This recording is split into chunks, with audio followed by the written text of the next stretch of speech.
Wanting to add more of a little bit more live conversation just to connect and answer any questions that you might have or that come along later. You can always drop them in the comments and then I will respond. But for this particular one, the videos that I wanted to also kind of talk a little bit about are, what are they? What's my style? What's going on here? I do my best to keep the videos that are more recently posted under under half an hour, under 20 minutes, so that you can hop onto the page.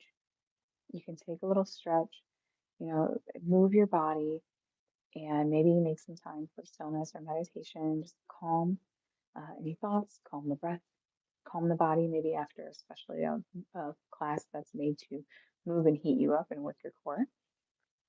There's many reasons, many benefits. I usually put them in the descriptions.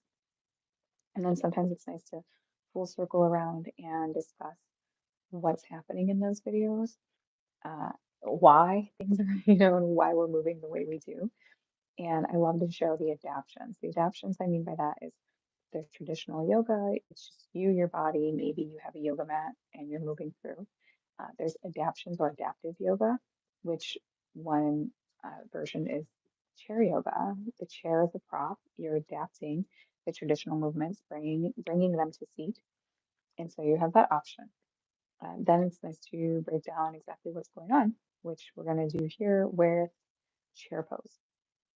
So I also have some shorter videos where there's one for side lateral stretching that I posted. There's one where we're moving and heating up your core, and that's gonna put a little pressure, put a little massage on your core. It's also gonna strengthen especially your lower core, your lower back, and your arms that I just posted. I'll put reposted in the community. And a big one, I guess it's a natural favorite of mine, is the chair pose or an Utkatasana. It's Utkatasana. So it's Utkata or Utka Asana. Asana means pose. So when you see that Asana at the end of any of the words in Sanskrit, if you're looking at yoga stuff, the asana part is the pose. And some of these asanas and poses in yoga have more than one name. So it's just dependent on kind of where it stems from, where it comes from. But for this right now, we're going to focus on chair pose. It's something that you can do standing traditionally on your own or if you're on your yoga mat, or you can also do it and bring it to seat. So you're seated in your seat because when you're doing chair pose, it's like you have an invisible chair underneath you. So we're going to just kind of rock through some of those variations, ways you can make it your own, and how you can almost combine them into another pose. So we are talking about chair pose in yoga. So if you see a chair pose in a practice or traditionally especially in the West, there's hatha yoga classes. Chair pose or Utkatasana is a part of the sun salutations. Sun salutations are built to heat up the body, they're built to bring energy. So, sun salutations are traditionally done in the daytime. It would be before dinner time, before the evening. And then in the evening, traditionally, then you would have your moon salutations, your Sandra Namaskar. Your moon salutations are there to cool and calm the body, kind of settles you in for the end of the day. So I personally do not see a lot of Utkatasana or chair poses in moon salutations. That may be why. But they are great to strengthen. They're going to welcome stability. You're going to work on your balance, and they can build a sweat just depending on how you're incorporating that to your practice. So instead of posting a short class tonight that usually drops at midnight, we're going to go through and have this today. So I'm going to start in the chair since I am in my chair, or I have my chair, I should say. And so you might have seen a lot of my videos with this. All right, so it's gonna bring your awareness towards the upper body. So you're gonna incline, you're gonna lengthen your arms, you're gonna relax your shoulders, and just with the incline and the lengthening of the upper body, even though your tail and your lower body get to rest on the seat. You could still be pressing your feet on all fours, which you can't see, that's okay. Pressing your feet into the ground beneath you, but you're working your lower back here. You're lengthening through the spine, you're engaging your abdominal core muscles, and then maybe you're lengthening the arms, or you're finding Anjali Mudra, hands in front of heart. And then you always have the option to add in a twist. So, for example, you might twist to one side. You might allow the arm that's facing or lower it down towards the floor, open it. You might open the other arm towards the ceiling or sky above, or that upper arm can take a bind. When we say bind in class, we're just bringing the arm around the back and it's coming around towards the other side. So I get that question a lot. What is a bind? What are you talking about? What are you doing? So a bind just means you're kind of binding your body. A lot of that is traditionally done in different styles of yoga. So that's if you have your chair pose or Utkatasana seated. Your lower body gets a little bit of a break. You can engage the lower body though. So we tend to do lifts in Utkatasana chair pose, which I'll show when I'm standing so you'll be able to see it. But you can still engage the lower body. You can still allow the bottoms of the four sides of feet to be connected into the earth. You're still putting a little bit of weight on that lower body when you incline. Just you're moving the weight from your center to a little bit forward. You're still engaging those lower abdominals and you're working those arms, which, like I said, the arms can be different depending on where you choose to have them. So that would be if you're doing your chair pose seated. So now we're just going to touch on if you're taking your chair pose to standing. And for yoga, you don't need a yoga mat, but there's the option to have one. The space I'm in currently is carpeted, so I don't have a yoga mat. I'm not using one. But if you're bringing your Utkatasana to standing, you're maybe in a flow, or maybe you're just starting through your practice, or you just warmed up. Then traditionally, a lot of the time, people are moving from maybe a mountain pose or Tadasana, and then moving into a chair pose. So that's quite a popular way to get into chair pose in a flow. But we're going to break it down what's kind of happening with your body or what you're doing. So if you're doing the chair pose, just like as if you were seated, you have the option to press the feet into the earth. Some people like to check in with their feet, and so they'll press the feet into the earth, lift the toes, spread the toes, and then place them back down. So you feel stable there. It's going to start to build your stability. Your knees, you don't have to have them locked. They can be a little bit soft there because they're going to go into a bend when you go into your chair pose. Your legs are typically about, you have a little bit of space, maybe about hip width apart or so. Some people tend to bring them a little bit in, but I tend to keep mine hip width apart. And then you could go into where you take the arms down and around, they raise up, and then you start to sit like you're sitting still with that seat behind you. Your tail starts to go down. Depending on how far you bend down, might just be on the openness of the muscles in the lower body. If they're tighter, you may not go down as far. Or if the muscles are used to kind of forming in a certain way in certain chair positions, then you may go down further in certain positions than not. So, but if they're tight, like I have not warmed up today, so my muscles are a little bit tight, this is as far as my chair pose wants to get with my full foot connected to the floor. So you have that option. Maybe your arms are extending and lengthening, which can also then start to drop your tail down a little bit. You're engaging your core, and bringing that belly button to spine, lengthening through the tail and back. Shoulders are away from the ears, but you don't have to be lazy with it. So think about lengthening, the fingertips moving, maybe away. You have the option to bring Anjali Mudra, hands to heart, just like I showed in seated. And then you have the option once again to twist. So you can twist to one side or the other, which also can support in you kind of lowering or going into a deeper chair pose. And then you have the option to open. And then you just bring it all back. You would release out of your chair pose. And then you would repeat on the opposite side. So yes, it really is. Yeah.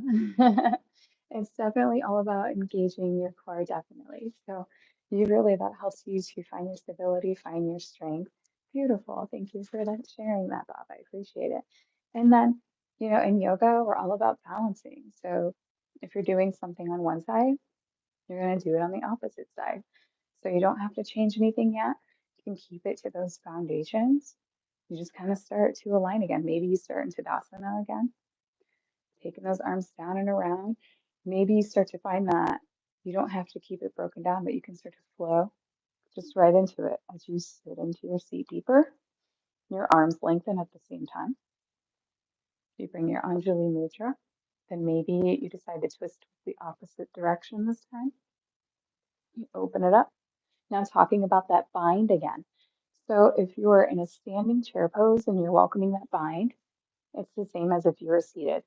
That upper arm is just going around and you're going to see it come down on the opposite side.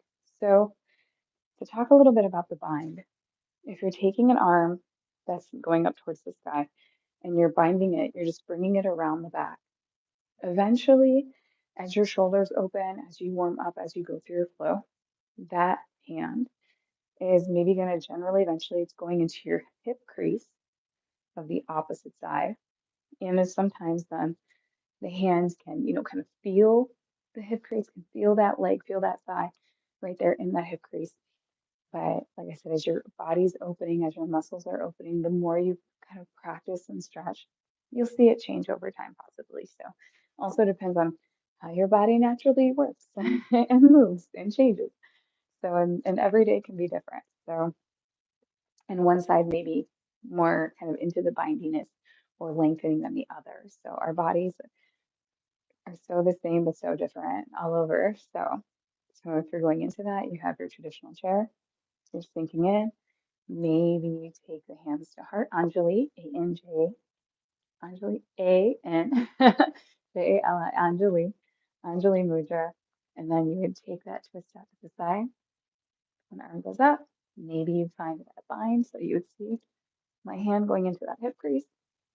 That other arm maybe still goes out. And bring it all back to center. And then rise once again. So those are a few different ways you can play with your chair pose. And if you're interested in like more of the mudras, like Anjali Mudra, bring your hands to heart, or Gyan Mudra, Gyan, that's another mudra. You can incorporate mudras into your practice also. So there's lots of different things you can add there. Now, if you want to play with a little bit more of that balance, there's two different ways you can do that.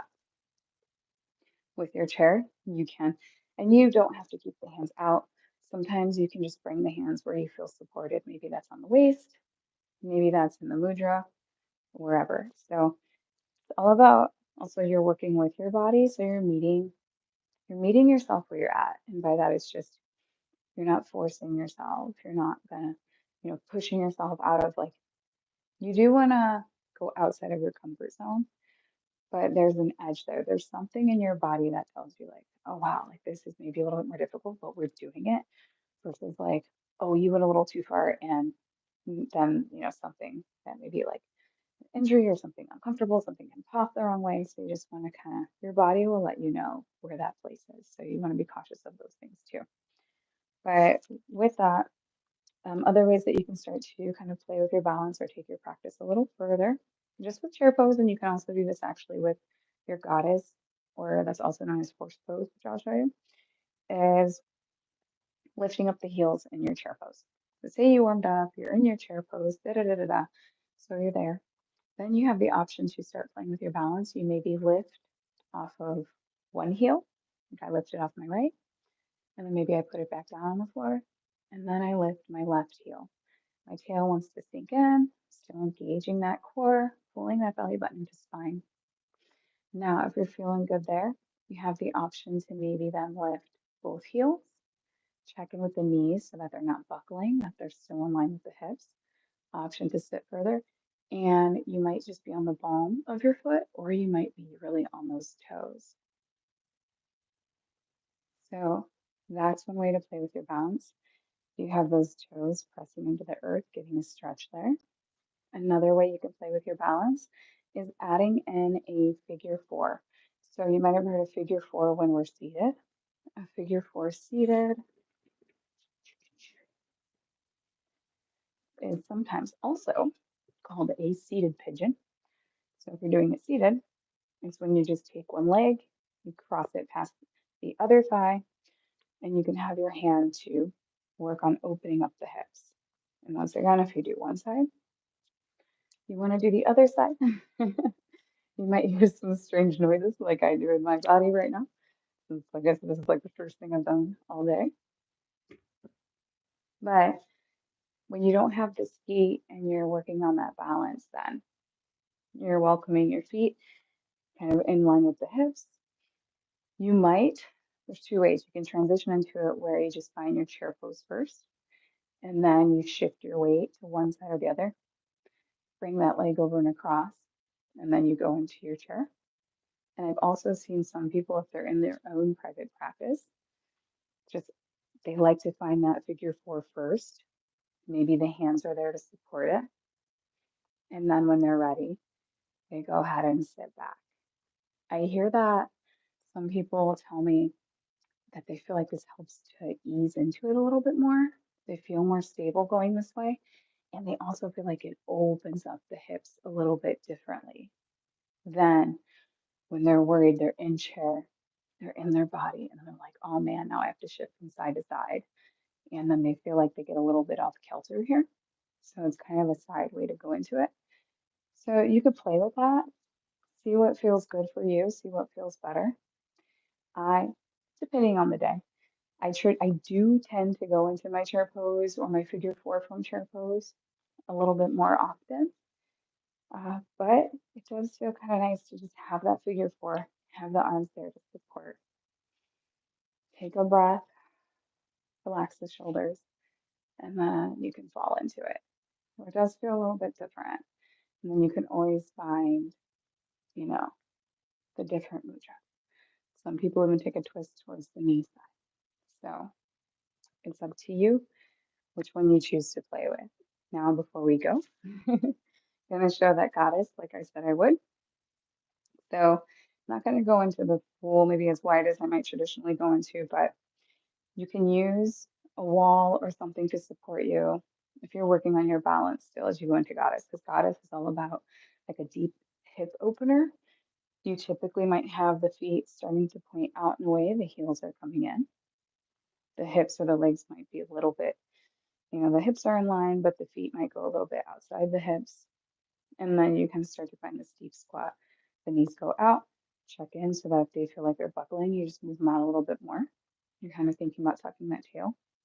And just like you did in chair pose, or maybe you go from one side to the other just to get that stretch in the feet, then you also have that option, just like in chair, to raise up off the heels. You want to bring and engage that upper body, that core, open up the arms.